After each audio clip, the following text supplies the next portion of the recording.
এই নাই রে, টয়লেটে তুমি গেছিলে নাকি মিয়া? আজকা দুর্গন্ধ বাড়ায়।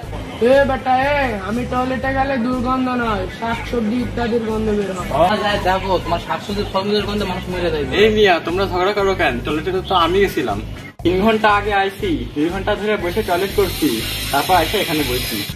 শালা এর জন্য আমার এত বড় দোষ লাগলো, শালার বেটাকে আজকে দিবই আমি।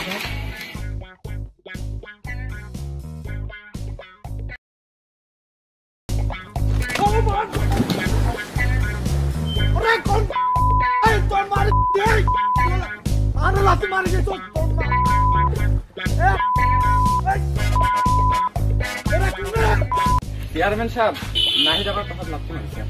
তোর একজন একজন আঙ্গুল দিয়ে আবার আমার কাছে বিচার দিতে আসিস, যাবত।